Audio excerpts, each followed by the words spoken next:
Bonjour, bienvenue sur Bookey. Aujourd'hui, nous allons débloquer le roman d'Oliver Twist. En Angleterre, en 1837, l'avènement de Victoria sur le trône a marqué l'aube de l'ère victorienne. Ce fut une période de paix intérieure relative avec peu de conflits internationaux. La tranquillité et la stabilité ont duré, et en 1851, la Grande Exposition a été organisée à Londres, consolidant les réalisations du règne de la reine et établissant la position de l'Angleterre en tant que première puissance mondiale. Charles Dickens était à l'époque une étoile montante de la scène littéraire. Il avait établi sa réputation avec la publication de son roman The Pickwick Papers.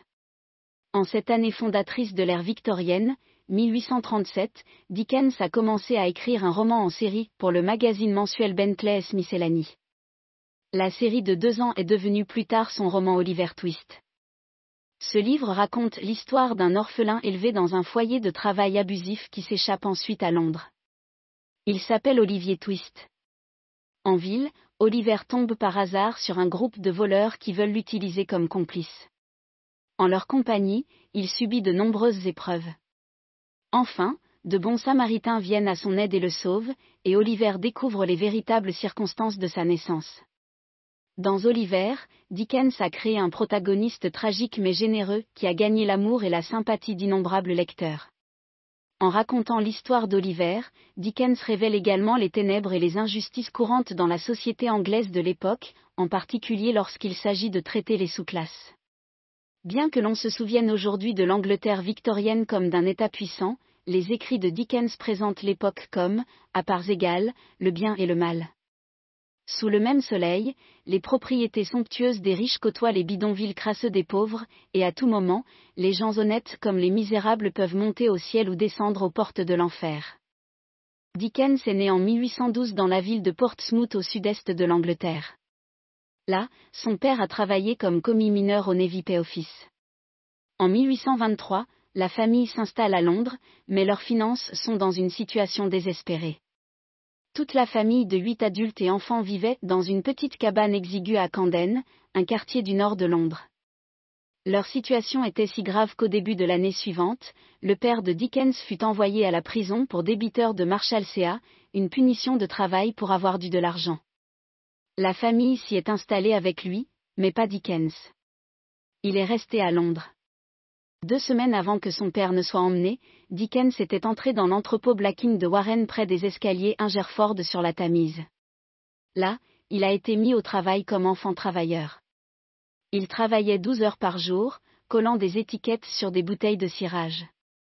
Grâce à cette expérience personnelle, il a pu facilement comprendre les malheurs d'enfants sans défense et opprimés souffrant d'un sort similaire. Il a acquis une expérience de première main de la saleté et de la corruption dans le ventre de Londres. Cela informera plus tard son écriture, lui fournissant une richesse de matériel créatif pour sa future carrière d'écrivain. Pendant près de 2 siècles, Oliver Twist a résisté à l'épreuve du temps. Le livre est devenu l'un des romans de langue anglaise les plus célèbres au monde. Il continue d'être aimé par d'innombrables lecteurs à ce jour. Dans ce livre, nous expliquerons l'attrait significatif et intemporel d'Oliver Twist en 3 parties. La première partie présente les débuts traumatisants d'Oliver en tant qu'apprenti en atelier et dans les locaux d'un entrepreneur de pompes funèbres. Cette partie présente le système de protection sociale utilisé en Angleterre à l'époque pour soutenir les pauvres. La deuxième partie raconte comment Oliver s'aventure accidentellement dans un repère de voleurs après son arrivée à Londres. En cours de route, nous analyserons également les représentations vivantes de Dickens du ventre de Londres. Enfin, la troisième partie dévoile le mystère entourant la naissance d'Oliver et discute brièvement des aspects de la faiblesse du roman. Première partie, la vie tragique d'Oliver au foyer. Le protagoniste du roman est Oliver Twist. Il est né dans un hospice situé dans un bourg près de Londres. Avant la naissance d'Oliver, sa mère a été retrouvée effondrée dans la rue. Elle avait marché si longtemps qu'elle avait usé les semelles de ses chaussures. Le surveillant des pauvres de la paroisse la trouva et l'envoya dans un hospice. Malheureusement, elle meurt immédiatement après la naissance d'Oliver, ne laissant aucun indice sur l'identité de son père. En tant que tel, Oliver est adopté comme orphelin de Workhouse. Le responsable paroissial responsable des noms de famille des enfants adoptés s'appelle Monsieur Bimble. Il choisit simplement les noms par ordre alphabétique. Le prédécesseur d'Oliver a été nommé avec un S, Swible, donc Oliver se voit attribuer un T et devient Oliver Twist. Avec 20 à 30 autres orphelins, Oliver est placé sous la garde de Madame Mann. C'est une femme sans compassion pour les enfants dont elle a la charge. Son seul intérêt dans le travail est qu'il lui verse une allocation de 700,50 par semaine pour chaque enfant. Elle accumule la majeure partie de cet argent pour elle-même, ne fournissant qu'une maigre part aux enfants. En conséquence, ils sont sous-alimentés, mal nourris et vêtus de haillons. Elle est également négligente, laissant les enfants exposés aux dangers du workhouse, comme les brûlures, les étouffements accidentels ou les chutes. Dans ces conditions difficiles, c'est un miracle que le jeune Oliver survive jusqu'à l'âge de 9 ans. La nourriture dans la maison de travail est gratuite pour les enfants jusqu'à l'âge de 9 ans. Après son anniversaire, Oliver doit commencer à apprendre un métier pour subvenir à ses besoins. On lui confie la tâche de cueillir les toupes, c'est-à-dire de séparer les fibres de la corde goudronnée. Les autorités de l'hospice le décrivent comme un apprentissage, mais, en fait, Oliver est un enfant travailleur. Le travail n'est pas difficile, mais il est éreintant et les enfants commencent à 6 heures du matin tous les matins. Pour tout leur travail acharné, il y a peu de nourriture. Seul un petit bol de bouillie est servi pour chaque repas, et ce n'est que lors d'occasions spéciales qu'ils peuvent obtenir 2 onces et quart de pain supplémentaires. Sans surprise, les enfants qui travaillent meurent de faim. Après chaque repas, toujours désespérément affamés, ils grattent leur bol avec leur cuillère jusqu'à ce qu'il brille. Puis ils sucent leurs doigts, espérant toujours trouver des éclaboussures de bouillie renversées. Enfin, l'un des enfants travailleurs en a assez de la routine écrasante, et il a une pensée sévère et terrible. Il laisse entendre à un ami qu'une nuit peut venir où il sera si désespéré que s'il ne reçoit pas une ration quotidienne supplémentaire de bouillie, il mangera le petit enfant qui dort dans la couchette voisine. Les autres enfants sont terrifiés quand ils entendent cela. Ils décident de tirer au sort, et celui qui tirera la paille la plus courte ira voir le maître de cuisine et demandera plus de bouillie. En fin de compte, Oliver choisit la paille la plus courte. À la fin de leur dîner, comme convenu, Olivier quitte sa place et s'approche du chef de cuisine. Il demande une deuxième portion. Le cuisinier est tellement choqué par la demande d'Oliver qu'il alerte le conseil d'administration de la maison de travail. Le conseil considère la demande tout à fait raisonnable d'Oliver comme une rébellion. Il dénonce Oliver comme ingrat et dégénéré. En conséquence, non seulement Oliver ne reçoit pas plus de nourriture, mais il est battu et enfermé pendant une semaine. Pire encore, les autorités de l'hospice pensent maintenant qu'il est un fauteur de troubles.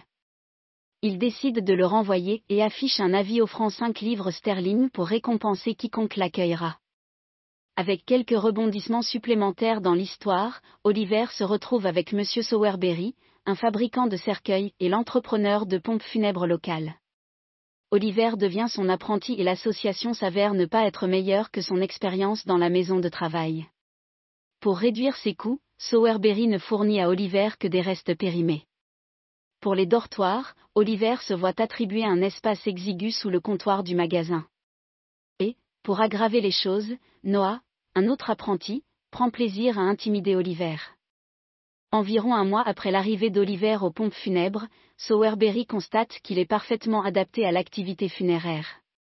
Et la situation d'Oliver commence enfin à s'améliorer. Monsieur Sowerberry remarque qu'Oliver a un visage angélique teinté de tristesse. La combinaison de charme et de mélancolie d'Oliver est le look parfait, idéal pour les funérailles d'enfants décédés tragiquement. Oliver passe alors du statut d'apprenti entrepreneur de pompes funèbres à celui de pleureur professionnel. Désormais, non seulement il porte des vêtements plus raffinés que son ennemi Noah, mais il commence également à recevoir plus d'attention et d'éloges de la part de Monsieur Sowerberry. Le statut élevé d'Oliver dans l'entreprise de pompes funèbres commence à provoquer du ressentiment, à la fois de la part de la femme de Sowerberry et de Charlotte, sa femme de chambre, et, inutile de le dire, de Noah, officiellement l'apprenti principal. Un matin au petit déjeuner, dans un accès de jalousie, Noah se lance dans une attaque personnelle contre la mère décédée d'Oliver. Noah l'appelle une mauvaise droite régulière et prétend qu'elle a eu de la chance d'être morte, sinon elle aurait été forcée de faire la dure. Furieux, Oliver renverse la table et les chaises. Il attrape Noah à la gorge et l'étouffe, le jetant au sol. Terrifié, Noah crie, appelant Charlotte et Madame Sowerberry. Les trois d'entre eux se liguent contre Oliver et lui donnent une sévère raclée. Ensuite, il l'enferme dans la cave à charbon et convoque Monsieur Bumble, l'officier paroissial chargé de discipliner Oliver à l'atelier.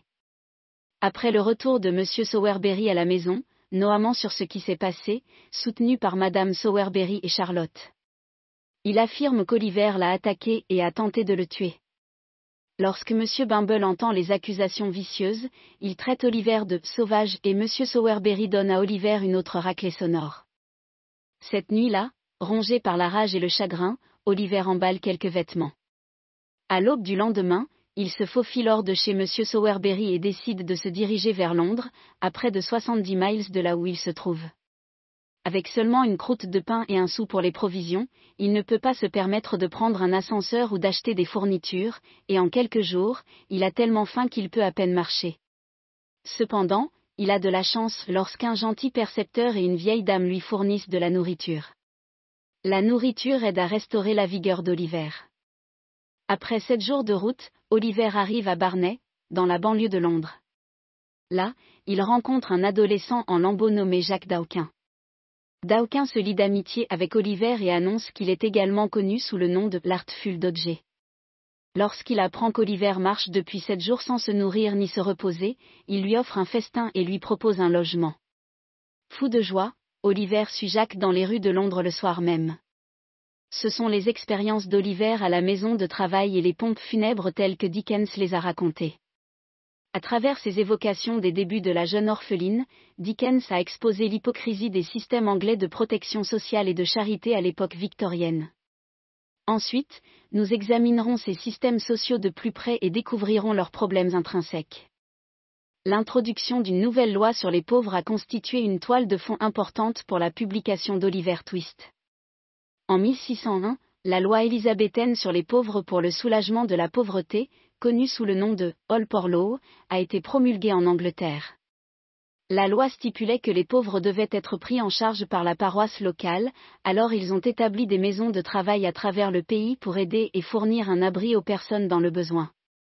Ils diviseraient ces indigents en 3 catégories, les orphelins, ceux qui ne pouvaient pas travailler et les jeunes sans moyens de subsistance sûrs.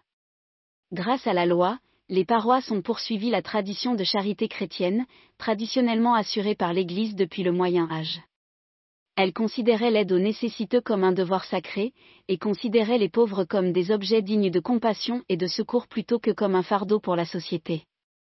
Cependant, les attitudes anglaises envers les pauvres ont commencé à changer en réponse au mouvement de clôture et à la révolution industrielle. Les premiers autorisaient les propriétaires fonciers à occuper des terres communes, privant de nombreux paysans de leurs droits de pâturage et de leurs moyens de subsistance. Les nouvelles méthodes de production industrielle mettent de nombreux artisans à la faillite. Avec ces 2 facteurs combinés, le nombre de pauvres en Angleterre a augmenté de façon spectaculaire. À peu près à la même époque, l'économiste anglais Thomas Malthus a proposé une théorie de la population influente. Sa théorie a alimenté le ressentiment bourgeois envers les pauvres. Selon Malthus, la croissance des cultures est linéaire, tandis que la croissance démographique est exponentielle. Par conséquent, l'augmentation de la production alimentaire ne peut suivre le rythme de la croissance démographique. Comme la population devient trop importante, les décès seront inévitables. Aux yeux de la bourgeoisie la plus aisée et privilégiée, la faim des pauvres ne peut jamais être satisfaite.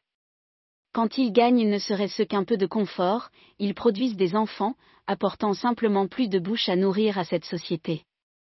En d'autres termes, ils percevaient les pauvres comme un fardeau pour la société. Ainsi, les représentants de la société bourgeoise ont conclu que la solution ultime au problème de la pauvreté n'était pas l'aide sociale, mais plutôt la réduction de la population pauvre et la limitation de sa tendance à procréer. Sur la base de la théorie de Malthus, en 1832, une commission royale est constituée. Son objectif était, soi-disant, d'enquêter sur les lacunes dans la mise en œuvre de l'ancienne loi sur les pauvres. Mais, en fait, le véritable objectif de la commission était d'introduire une nouvelle législation plus étroitement alignée sur les intérêts bourgeois. Cette nouvelle loi sur les pauvres est devenue une loi en 1834. Elle a réduit les dépenses publiques consacrées à la lutte contre la pauvreté et a encouragé l'autonomie des pauvres. Et à leur tour, la fonction des maisons de travail a progressivement changé, passant de l'aide et du soutien aux pauvres à la punition de leur pauvreté. Dickens a écrit Oliver Twist peu après l'entrée en vigueur de la nouvelle loi sur les pauvres. Avant d'écrire le roman, Dickens a passé 2 ans en tant que journaliste pour The Truth et The Mirror, concentrant ses reportages sur l'aide sociale réformée. L'image contemporaine du roman des systèmes de lutte contre la pauvreté est hautement satirique. Pour les pauvres qui les enduraient, les institutions dites caritatives n'étaient pas des « Élysées de briques et de mortier », comme promis par la paroisse, mais plutôt de sombres prisons. Les gens qui y vivaient recevaient des rations pitoyables en échange de longues heures de travail éreintant. Dans le livre de Dickens, la maison de travail d'Oliver néglige ses soins. Dès l'âge de 9 ans, il est obligé de travailler pour des restes de nourriture. Son expérience était courante parmi les orphelins et les enfants abandonnés confiés aux soins du système d'aide sociale. Dickens a utilisé sa description de la vie d'Oliver à la maison de travail pour condamner l'hypocrisie de ce système inefficace de lutte contre la pauvreté. Merci d'avoir écouté. Vérifiez le lien ci-dessous pour déverrouiller le contenu complet.